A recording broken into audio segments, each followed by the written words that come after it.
Doctora, ¿cómo le va? Gracias por atendernos. Hola, Buenas tardes. hola, buenas tardes. Bienvenida, doctora. Bueno, nosotros interesados en hablar, Hola, ¿qué hablar tal? con usted del tema del cigarrillo electrónico y los peligros que esto trae, ¿no? Sí, sí. Lo primero que te quería comentar, porque te estaba escuchando fuera del aire cuando yo estaba esperando para hablar, es que en realidad nosotros estamos tendiendo a que no se use la palabra vapeo, porque en realidad vapear es lo que tiene el cigarrillo electrónico no es, ¿ya? Vapor es el vapor de la pava, Ujú. la olla Claro. de agua caliente. Lo que tiene un cigarrillo electrónico emite un aerosol, parte de humo, tiene partículas muy pequeñitas que entran muy profundamente en el pulmón.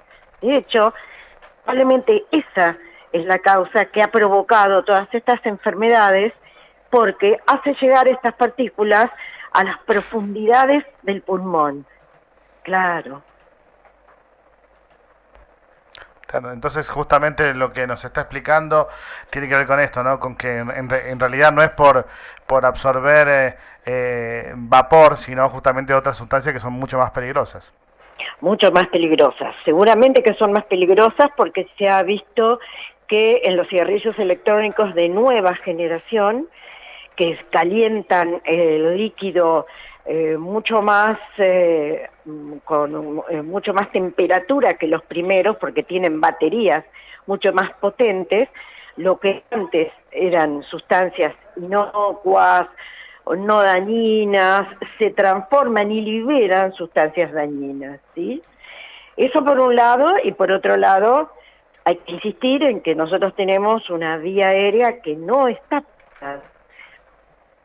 ninguna sustancia caliente, ninguna, Claro. ¿sí? Entonces, ahora estamos viendo, después de unos años de uso, patología relacionada con el uso del cigarrillo electrónico, precisamente porque se ha hecho más popular, lo fuman mucho más los jóvenes y han adquirido una tecnología y una popularidad muy alta. Doctora, ¿de qué está compuesta esa solución líquida que llevan los cigarrillos electrónicos?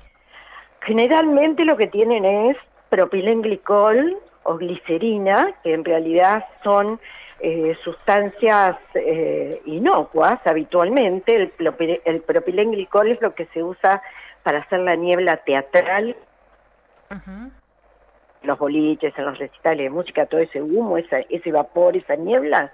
Para eso en realidad es algo que también se usa como conservante alimentario y nosotros lo consumimos muchas veces durante nuestra vida en diferentes situaciones. Jamás, hasta ahora, lo habíamos aspirado directamente al pulmón y con semejante temperatura. Cuando los cigarrillos electrónicos recién empezaron, la temperatura que levantaba el líquido no era muy alta, el propilenglicol entraba como lo que era, pero propilenglicol caliente, Claro. ¿cierto? Que se transforma y libera sustancias peligrosas. Ah, no lo es, ¿se entiende? Sí. Sí, sí. Por otro Sí. lado, perdón, por otro lado, la mayoría de los cigarrillos electrónicos tienen nicotina, que de alguna manera perpetúan la adicción. Claro. Es decir, que uno por allí utiliza estos cigarrillos electrónicos para dejar de fumar, pero sigue consumiendo nicotina. Claro, en realidad lo que hace el que fuma cigarrillo electrónico es cambiar la forma. ¿Cuándo la cambia? Porque en la mayoría están haciendo todos los fumadores lo que se llama uso dual, o sea, usan las dos cosas. Usan cigarrillo electrónico y siguen usando el cigarrillo convencional, pero en menos dosis. Eso les da una falsa idea de disminución del daño y permanecen así mucho tiempo, fumando las dos. Ujú. No es bueno. Digo, es más, nada. Doctora, ¿sabe que estamos teniendo algunos problemitas? La estamos perdiendo. Vamos a cortar y la van a volver a llamar de producción a ver si tenemos una mejor señal cuando hablemos, porque se nos está cortando todo el tiempo. Aguántenos un minutito. ¿Mm? La volvemos Sí, a cómo llamar. no. Sí. Ahí está. Estamos hablando entonces con la doctora Cristina Borrajo, que es médica neumonóloga y expresidenta de la Asociación Argentina de Medicina Respiratoria. Entonces lo que nos estaba contando es que el problema de los cigarrillos electrónicos es una combinación, una sumatoria de temas, ¿no? Exactamente. Primero, metes al pulmón sustancias muy chiquititas que te provocan daño. Claro, que es una solución líquida que ella nos explicaba la composición que tiene. Que a la vez va a una muy alta temperatura, es decir, que quemás de una forma u otra las vías respiratorias, ¿no? Y toda la zona de justamente las vías respiratorias. Y además tienen nicotina. Claro. Doctora, ¿nos escucha? Sí, yo lo escucho bien. Perfecto. Bueno, en nuestro país, ¿está prohibido el cigarrillo electrónico? En realidad está prohibido por una disposición de ANMAT desde el año 2008. Está prohibida el ingreso, o sea, la importación, la publicidad y el uso y la venta. Pero como no es una ley, no hay quien controle esa disposición de ANMAT. ¿Está? Pero sí está prohibido. Eso quiere decir que todos los cigarrillos electrónicos que se consumen en Argentina son contrabando, porque no tienen ningún control de ningún ente sanitario. Eso lo hace, por lo menos en nuestro país, doblemente peligroso. Claro. Porque no sabemos qué están consumiendo los argentinos. Sí. Ni hablar de otra problemática que tienen, que es que explotan. Ah, sí. Se ha visto que explotan y con daños importantes. Hay pacientes que les ha explotado en la cara, otros en el bolsillo, sí explotan. De hecho, es una de las razones por las que ahora tampoco se pueden usar en los aviones. Claro. Por el peligro de explosión. Sí, explotan. Doctora, ¿cuáles son las principales causas del uso de estos cigarrillos electrónicos? Las principales consecuencias, disculpe, me equivoqué yo. Las principales consecuencias que se observan en la salud de la gente por el uso de los cigarrillos electrónicos. Bueno, hasta ahora se habían visto cosas relativamente benignas como podía ser irritación, persistencia de la tos, aumento de las crisis de asma en los pacientes que son asmáticos, impedían realmente que los sujetos dejaran de fumar porque seguían consumiendo las dos cosas.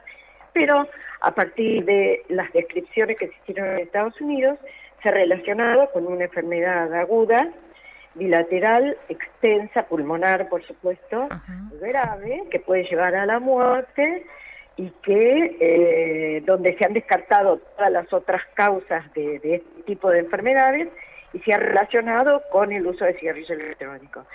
Eso en Estados Unidos llevan un número muy grande registrados, con un gran número de muertos, y nosotros en Argentina registrado, por ahora hay uno, que es el que ustedes estaban comentando antes, que por lo menos ha sido notificado. Nosotros somos conscientes, a pesar de lo que hacemos tabaco, somos conscientes de que muchas veces los médicos no preguntan a sus pacientes si consumen cigarrillo electrónico. Entonces realmente no sabemos si no hay algún otro caso que no ha sido identificado como relacionado con el cigarrillo por desconocimiento o por falta de práctica o de verlo. Claro. ¿Cómo está el uso del cigarrillo electrónico entre los jóvenes? ¿Ha aumentado? Cada vez aumenta más. Cada vez aumenta más porque el cigarrillo electrónico en este momento está fabricado por las tabacaleras, ¿sí? Las tabacaleras más importantes, como Philip Morris, fabrican cigarrillos electrónicos. Ellos lo que quieren es conservar el cliente como sea. Claro. Si uno tiene una empresa enorme, en la cual en un año se le mueren 6 millones de clientes, y un poco menos de la mitad deja de fumar, tiene que salir a buscar clientes.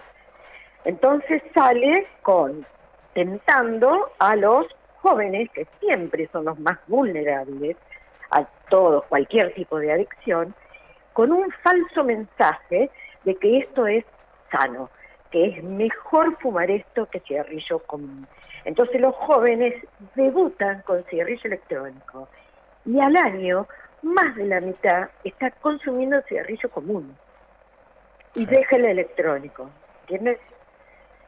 Entonces, los han transformado en el, digamos, en el centro de venta, en el punto de venta en donde ir a vender cigarrillos electrónicos. Terrible. Así que son los más vulnerables y las mujeres, como siempre. Para la empresa tabacalera, las mujeres y los jóvenes siempre son los puntos más vulnerables y las propagandas van dirigidas a esos dos grupos etarios. Bueno, doctora, le agradecemos muchísimo el contacto, que nos haya sacado las dudas y bueno, seguiremos de cerca este tema. Recién leíamos que ha habido un caso, pero bueno, sabemos que en el mundo, y usted lo decía recién, Estados Unidos han crecido, también tienen muchísimos casos, así que a tomar conciencia y un llamado de atención para los papás para estar atentos a los jóvenes. Sí, sobre todo esto, porque esto está transformando, como decimos los tabacólogos, el tabaquismo en una enfermedad pediátrica, porque se empieza a fumar en edad pediátrica. Y entonces esto ya es un problema de papás y de pediatras. Doctora, agradezco mucho el concepto. No, por favor, gracias, doctora. Buenas tardes. Hasta luego. Hasta luego. Hablábamos con la doctora Cristina Borrajo, ella ha sido la presidenta de la Asociación Argentina de Medicina Respiratoria.